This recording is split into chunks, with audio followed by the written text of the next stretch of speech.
पर पूरी बॉडी का मास कंसंट्रेटेड जहां होता पर है। या फिर मैं वो लैंग्वेज बोलूं, कौन सी सर, कोई सेंटर जिसका मास हो, या कोई मास जिसका सेंटर हो, ऐसी डेफिनेशन देते हैं ना जब कुछ समझ में नहीं आता, तो वर्ड वर्ड में से डेफिनेशन बनाने की कोशिश करते हैं, तो ऐसा नहीं होता। जैसे अभी एक बच्चे ने बताया, क्या बताया था बेटा, दोबारा रिपीट करोगे?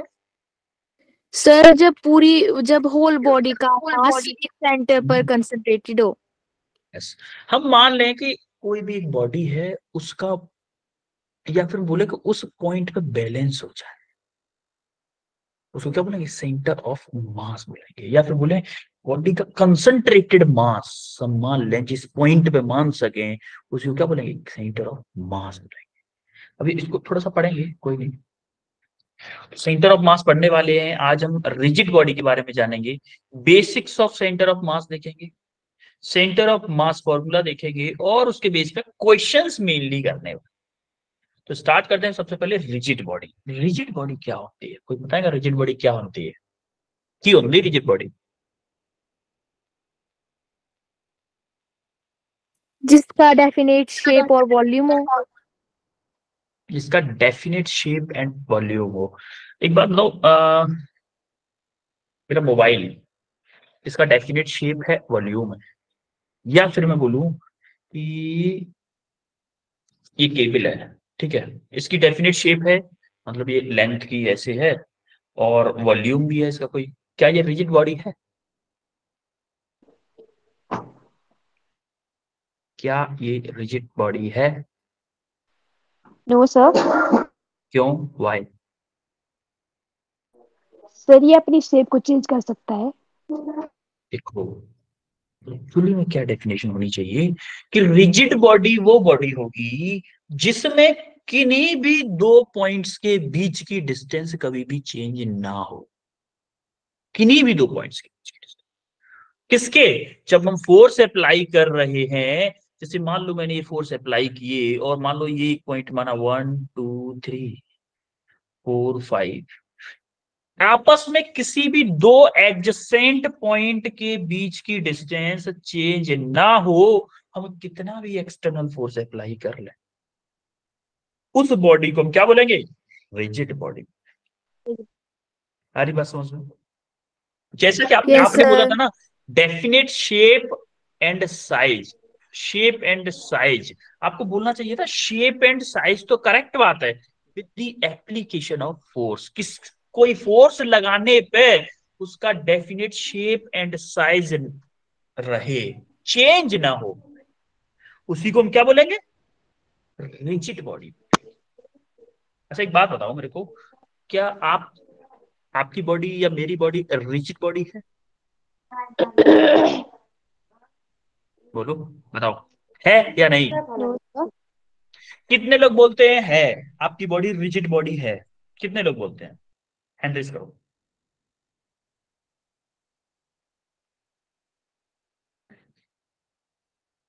कितने लोग बोलते हैं नहीं है रिजिड बॉडी आपकी बॉडी, या मेरी बॉडी आपकी बॉडी सबकी सेम ही है ना? मना करने वाले हैं आपके 4 लोग, 5 लोग, 6। अच्छा कोई एक्सप्लेन करे, करते का आप बताओगे क्यों नहीं है रिजिड बॉडी आपकी बॉडी या मेरी बॉडी, कोई भी?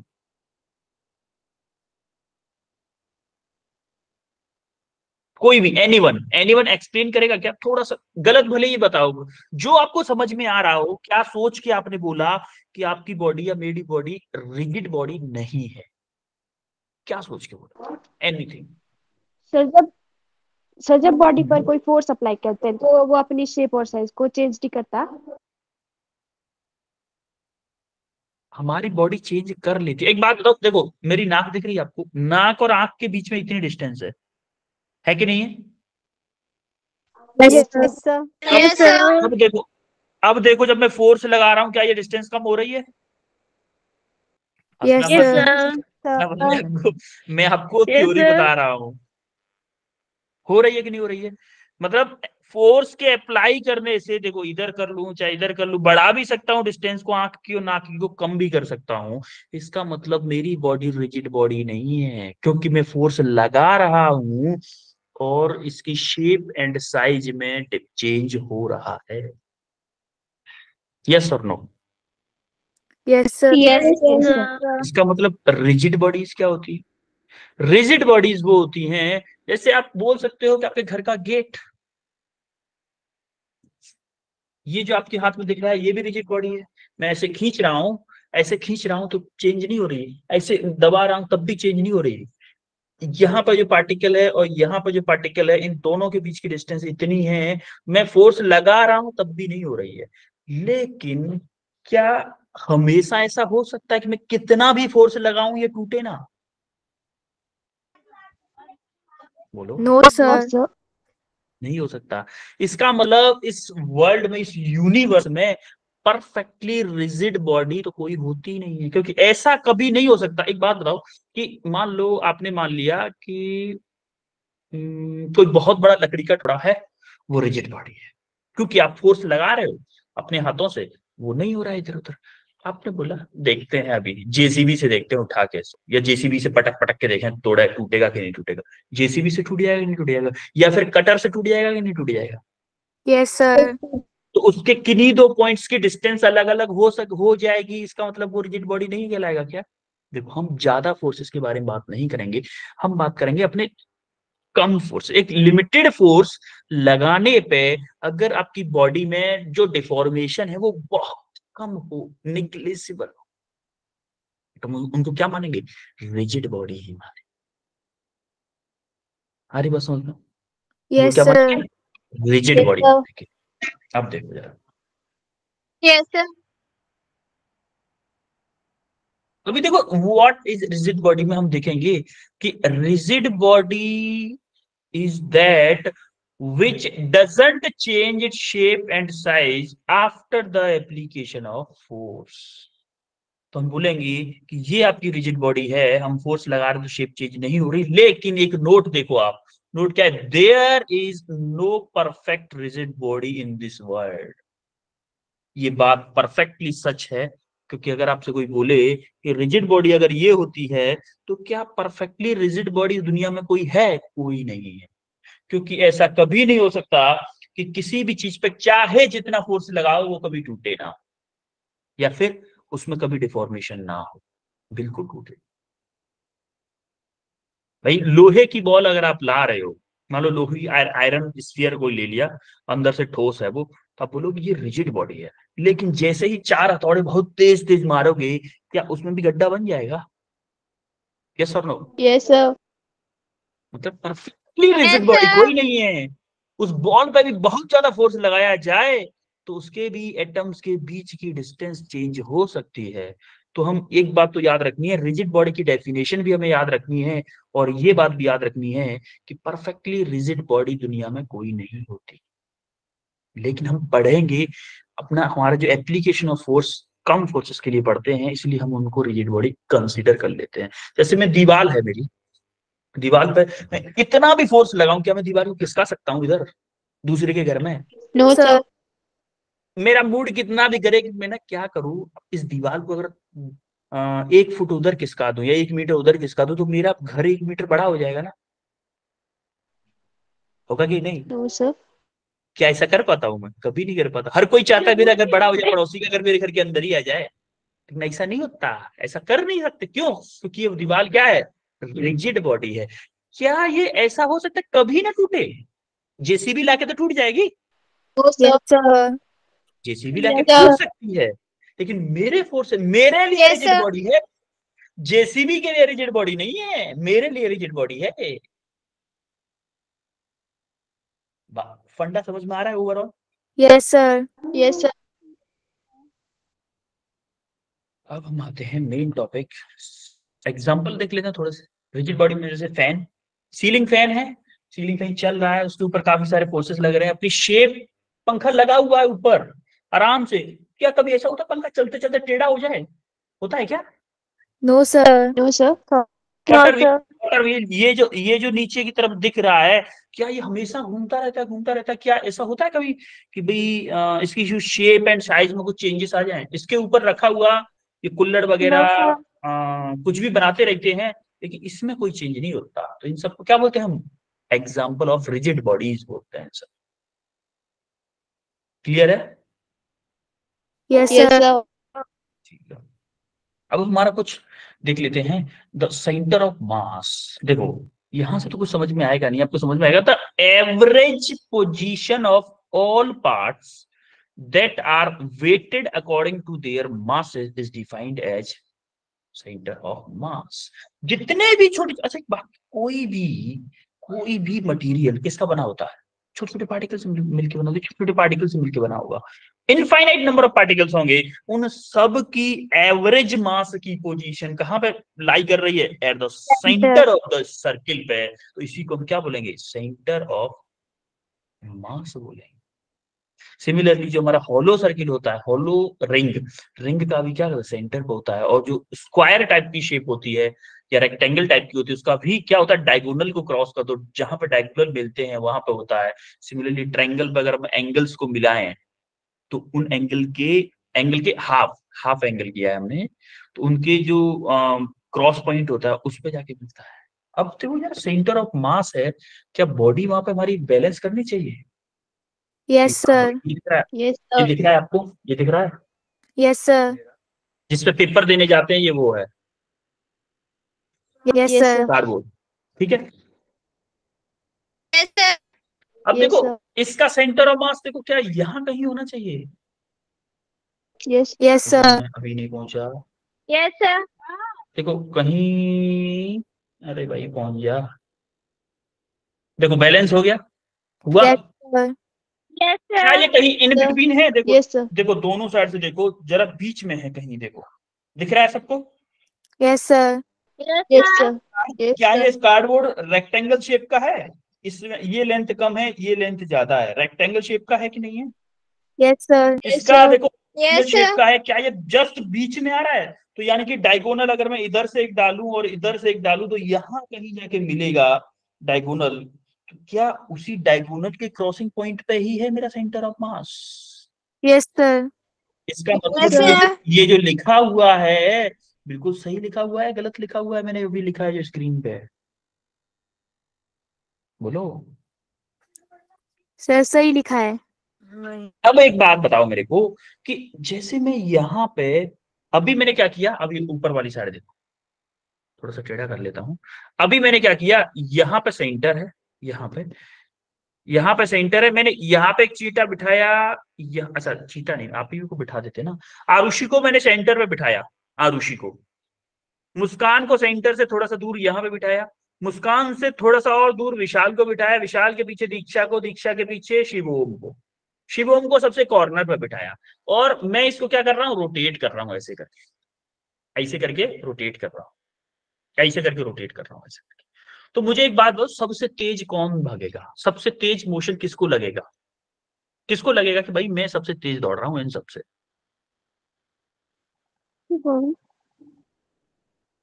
जो सबसे कॉर्नर पे होगा, क्योंकि इसकी जो टेंजेंशियल वेलोसिटी होगी, क्या वो v equal to R omega के इक्वल होगी? यस भाई सर। एक बात बताओ, Yes, एक बात sir. बताओ, ध्यान Yes. से ध्यान से देखो, दोबारा से देखो कि आप बैठे हो यहाँ पे सेंटर पे, मैंने किसको बिठाया? एक बच्चे को सेंटर पे बिठाया, आरुषि को। आरुषि को सेंटर पे बिठाया सेंटर से थोड़ा सा दूर, मान लो मुस्कान को बिठाया, फिर अंशिका को बिठाया, फिर विशाल को बिठाया, विशाल को सबसे लास्ट में बिठा दिया, सबसे लास्ट में विशाल को बिठा दिया। जब मैं इसको घुमा रहा हूं, तो जब मैं इसको घुमा रहा हूं, ऐसे करके घुमा रहा हूं, तो सबसे सबसे तेज कौन घूमेगा? क्या विशाल सबसे तेज घूमेगा? क्योंकि विशाल सबसे लास्ट में है। Yes, sir. तो जब रोटेशन हम पढ़ने वाले हैं, रोटेशन में आप देखोगे कि हर एक पार्टिकल की वेलोसिटी डिफरेंट होती है। और आपको याद हो, ट्रांसलेशनरी मोशन हम पढ़ते थे, तो मेरा ऑब्जेक्ट ऐसे मूव करता था, ऐसे। तो हर एक पार्टिकल की वेलोसिटी सेम होती थी, और रोटेशन में हर एक पार्टिकल की वेलोसिटी डिफरेंट होती है। हर एक पार्टिकल की वेलोसिटी क्या होती है? डिफरेंट होती है। आ रही बात समझ में? क्यों होती है डिफरेंट? कि आप अगर Yes, यहाँ पे sir. बैठे हो सेंटर पे, जो सेंटर पे बैठा होगा उसकी वेलोसिटी तो क्लोज टू जीरो होगी। जैसे सेंटर से जितना ज्यादा दूर होगा, क्या उसकी दूरी उतनी ज्यादा दूर वो होगी। आपने देखा होगा एक चीज और, आप ट्रेन में बैठे होगे तो जो पेड़ दूर होते हैं, बहुत ज्यादा दूर होते हैं, क्या वो बहुत धीमे धीमे चलते हैं? चलते हैं कि नहीं चलते? ऐसे देखते हो हाँ।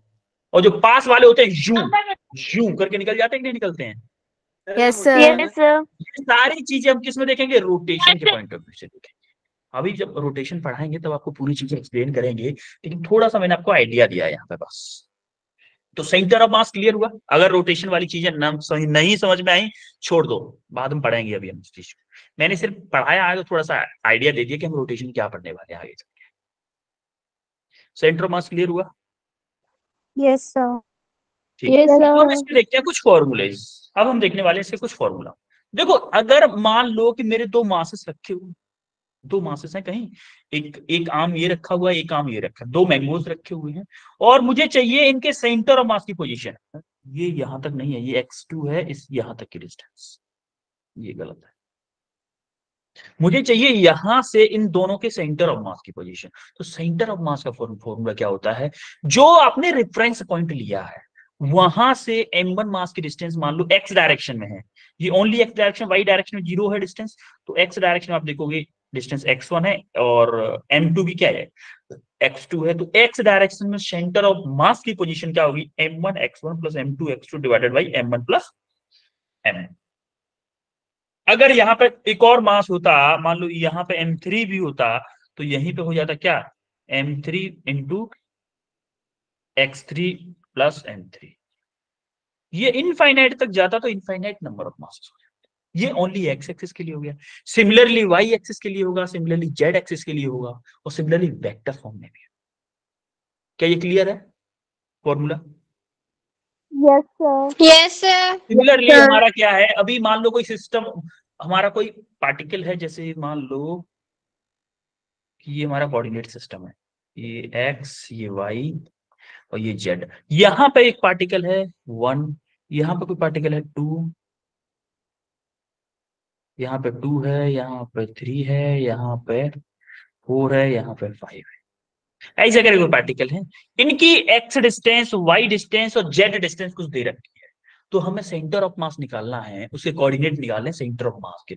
तो क्या होंगे? एक्स सी एम, एक्स पहले एक्स एक्सिस निकालने वाले हैं।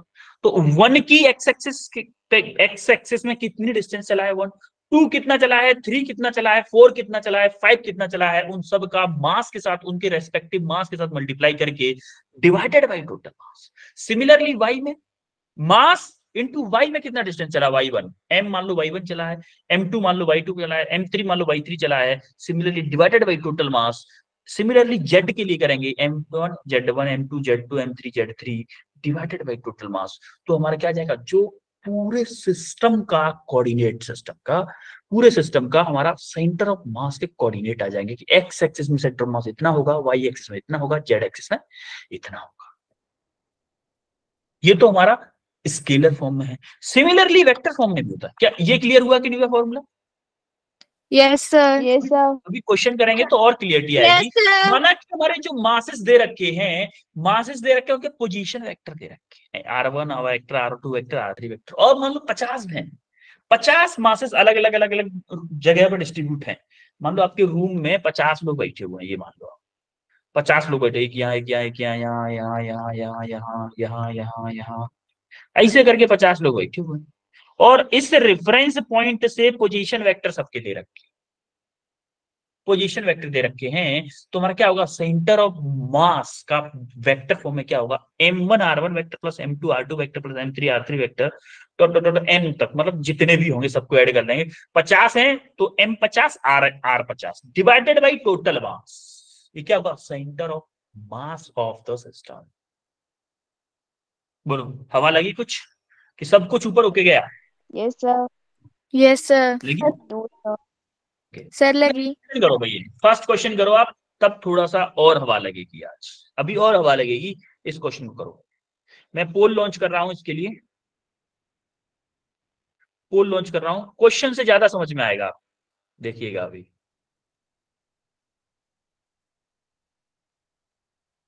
प्रीवियस ईयर क्वेश्चन है।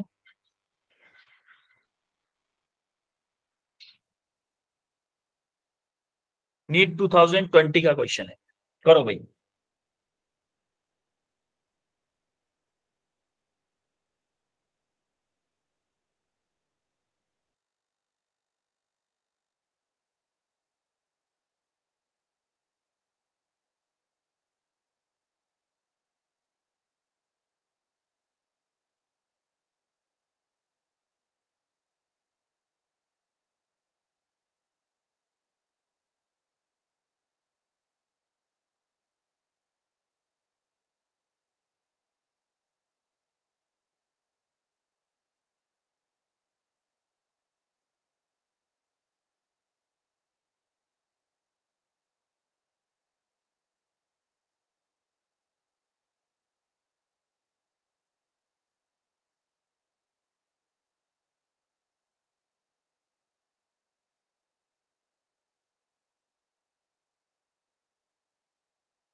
अभी किसी बच्चे का रेस्पॉन्स नहीं आया भाई, क्या कर रहे हो बच्चों?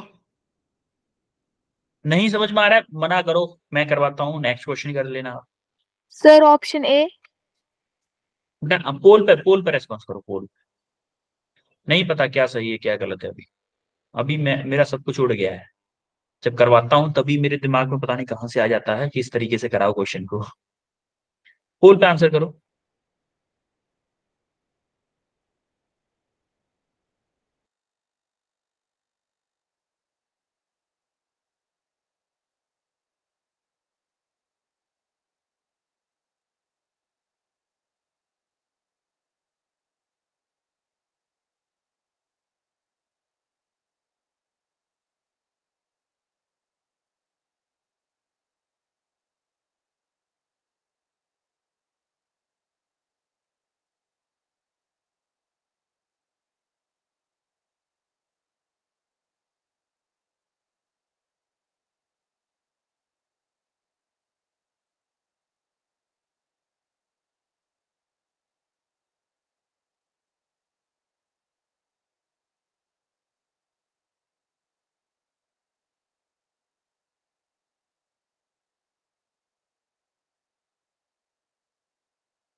ओनली 4 बच्चों का रेस्पॉन्स आया और चारों में से एक भी सही नहीं है।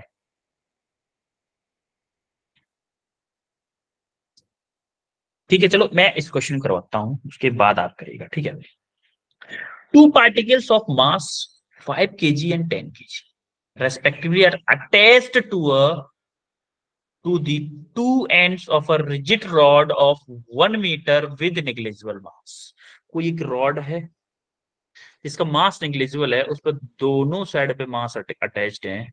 एक है 5 kg का और एक है कितना, 10 kg का।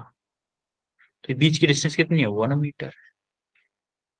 पूछा क्या, the centre of mass of the system है फ्रॉम दी 5 kg पार्टिकल। यहां से पूछा है, तो हम क्या करने वाले हैं, इसी को हम सेंटर मान लें क्या, इसी को सेंटर मान लेते हैं। ये यस एक्स हो सर। गई, ये आपकी वाई हो गई, इसी को क्या करते हैं, ओरिजिन मान लेते हैं, इसी को ओरिजिन मान लेते हैं। अब एक बात बताओ, मेरा M1 क्या हुआ, 5 kg, यस और सर। एक्स वन क्या हुआ भाई, एक्स वन बताओ जरा क्या हुआ, एक्स वन क्या होगा, अरे 0 मीटर। क्यों, क्योंकि यहां पे है एक्स में कुछ चला ही नहीं और वाई में भी कुछ नहीं चला, तो वाई के बारे में तो बात ही नहीं हो रही, क्योंकि दोनों मास एक्स एक्सिस पे हैं। तो 0 मीटर चला एक्स एक्सिस में, तो 0 मीटर हो गया। सिमिलरली M2 क्या है मेरा, 10 kg, और X2 क्या होगा, X2 बताएगा कोई क्या है, X2 बताएगा कोई, X2 यहां से कितनी डिस्टेंस पे है मेरा M2 मास, कितनी डिस्टेंस पे है, 1 मीटर। 1 metre, 1 1 metre. मीटर पे है। तो इसको वन सेंटीमीटर में, मीटर सेंटीमीटर में नहीं सारे आंसर सेंटीमीटर में कर लेते हैं, 100 सेंटीमीटर। अब 100 जरा फॉर्मूला सेंटीमीटर। बता दो, हमारा XCM का फॉर्मूला क्या था, M1 X1 one plus x one plus M2 X2 upon M1 X2 plus divided by M1 2 plus M2। हमारा फोर M1 क्या M1 है, M1 5, प्लस M2। X1 क्या है, 0, M2 क्या है, 10, X2 क्या 0 है, 100 सेंटीमीटर, 10 डिवाइडेड बाई M1 क्या है, 5, 100 M2 क्या है, 10। तो आपका क्या आएगा, हाँ बेटा कोई कुछ पूछना चाह रहा है क्या, 5 10। तो 0 + 1000 डिवाइडेड बाई 15, ये तो 0 हो जाएगा ना, तो इस 0 को हटा ही देते हैं। इसको क्या करते हैं, 5 से कैंसिल करो जरा, 5 3 = 15 और 5 2 = 10, 200। तो हमारा XCM लमसम आ जाएगा 67 centimetre. This is your correct answer. आई बात समझ में, कुछ कुछ हवा लगी यस या ऊपर सर। होके गया, सर लगी हवा। Yes, लगी sir. हवा, ठीक है। तो इस क्वेश्चन को 2 तरीके से कर सकते थे, Yes, कहीं और sir. भी सेंटर ऑफ मास मान के कर सकते थे, हमने थोड़ा इजी किया, यहां पे सेंटर ऑफ मास माना। ठीक है, जरा हवा लगी तो इस क्वेश्चन को करो भाई, इस क्वेश्चन को करो। पोल मैं बना देता हूं, पोल बना देता हूं पहले, आपके लिए पोल भी बना देता हूं, जब तक आप करो मैं पोल बना, पोल लॉन्च कर देता हूं मैं।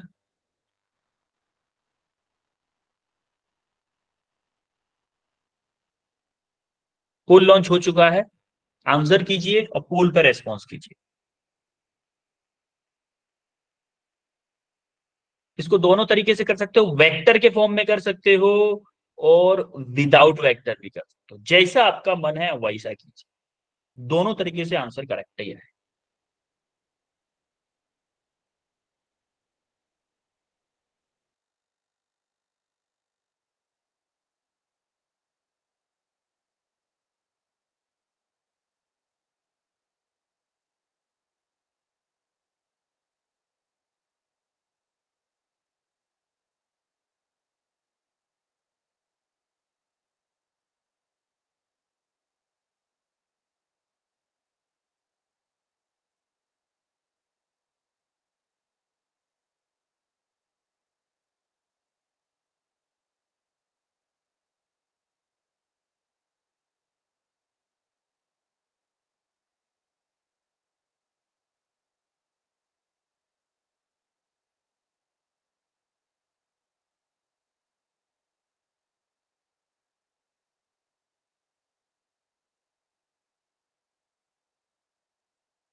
एक बच्चे का रेस्पॉन्स आया अभी, एक बच्चे का।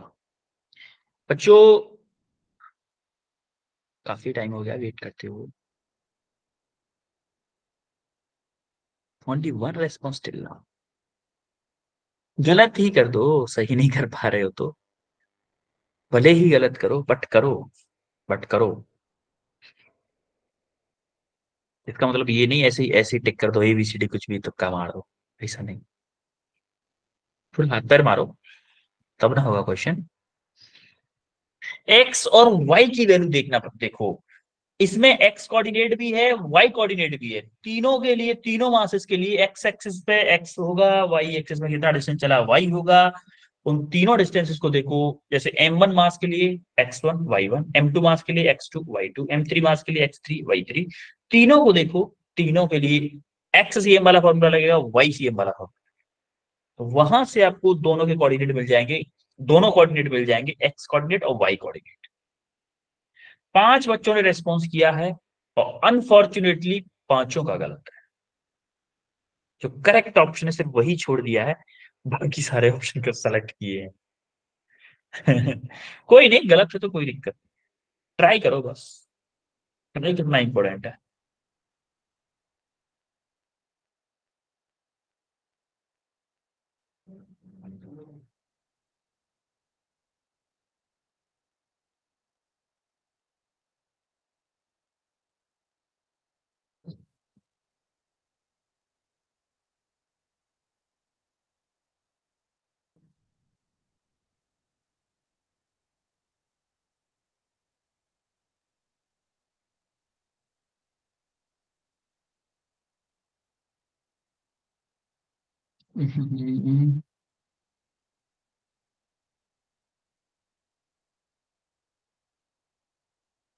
और वेट करूं या करवाऊं क्वेश्चन को, है भाई?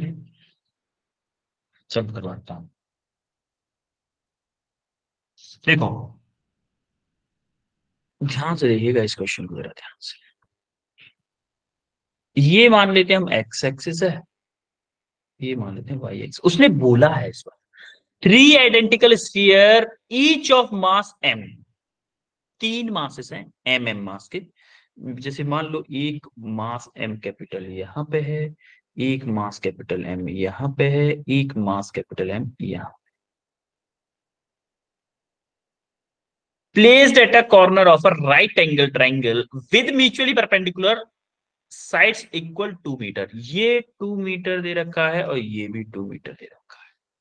Taking the point of intersection of 2 mutually perpendicular sides as origin. देखो उसने ओरिजिन के लिए फिक्स कर दिया है कि इसी को क्या लेना है, ओरिजिन लेना है, इसको ओरिजिन लेना है।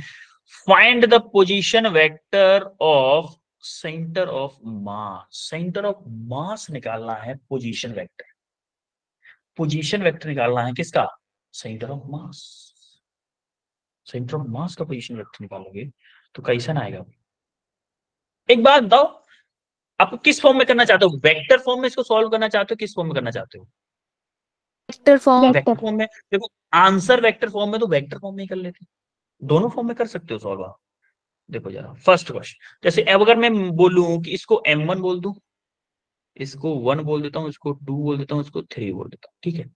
तो अगर मैं बोल लूं कि M1 equal to M2 equal to M3 equal to सीधा M दे रखा है, ये तो क्लियर है सबको।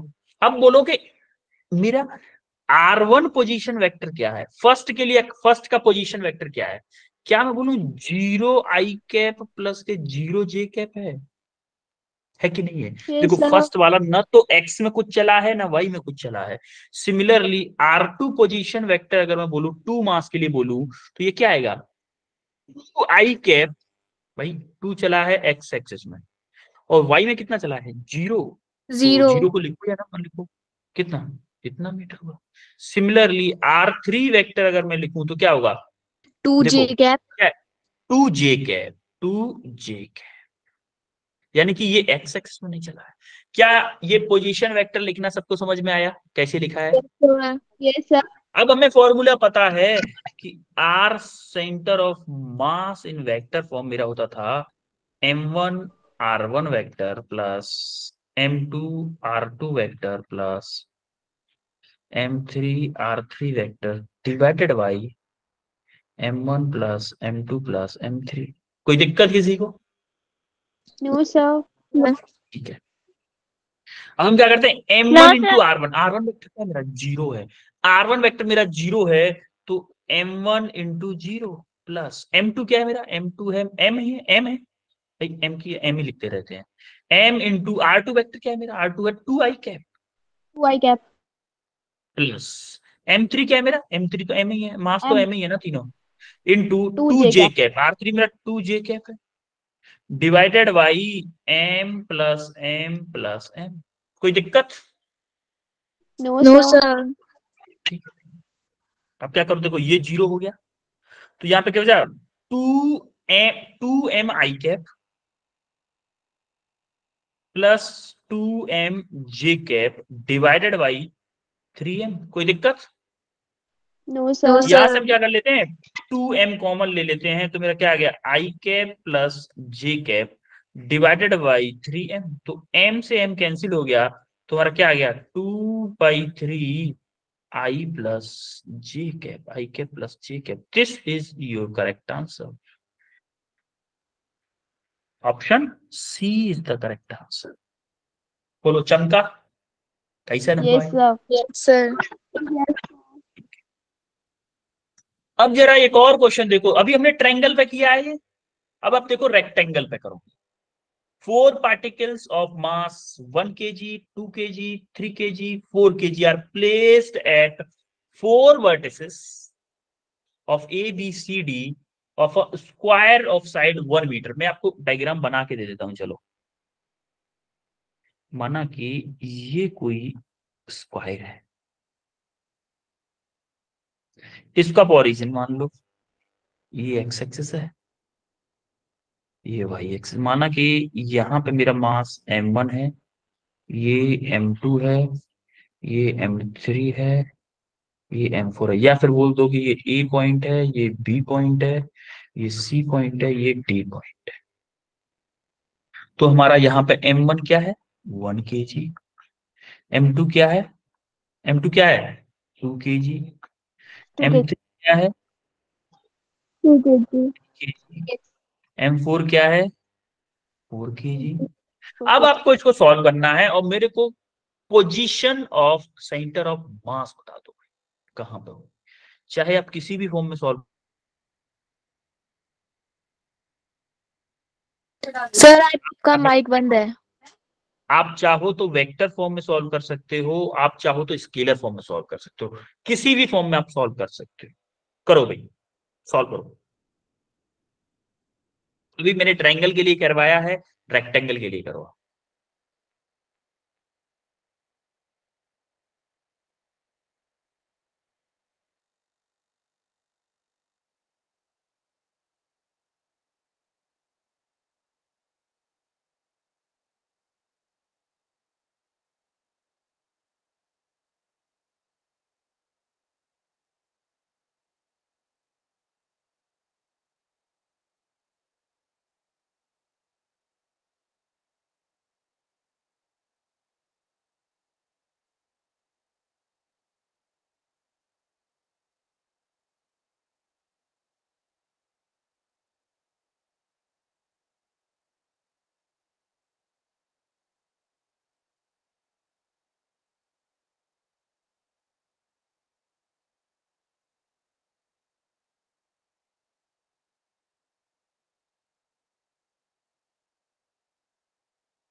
जिसका भी आंसर आए वो हैंड रेस करिएगा, क्योंकि इसके ऑप्शन नहीं है तो मैं पोल लॉन्च नहीं करूंगा।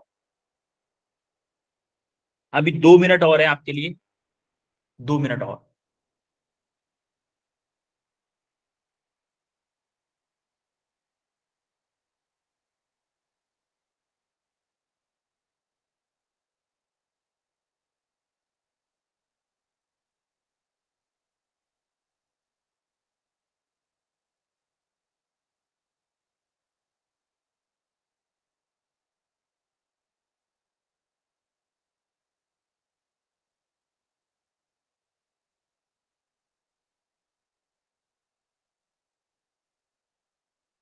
आसान रहेगा, आप इसको स्केलर फॉर्म में सॉल्व करोगे तो थोड़ा सा आसान इसलिए भी रहेगा क्योंकि काफी सारी चीज जीरो भी होंगी। फिर आपको अगर वेक्टर में करोगे तो आई आई वाले ऐड करने पड़ेंगे, जे जे वाले ऐड करने पड़ेंगे। फिर आपकी मर्जी है, अगर आपको वेक्टर फॉर्म अच्छा लग रहा है तो वेक्टर में भी कर सकते हो। ठीक है, चलो करते हैं इसको सॉल्व। M1 मास, जरा M1 मास के कोऑर्डिनेट बताओ जरा। यहां पे मेरा x1 क्या है? x1 बताएगा कोई इस M1 मास का? x1 भाई, एक्स एक्स में कितना चल रहा है M1 मास? जीरो चल रहा है कि नहीं चल रहा है भाई? हॉरिजॉन्टल में कुछ भी नहीं चला। x1 zero.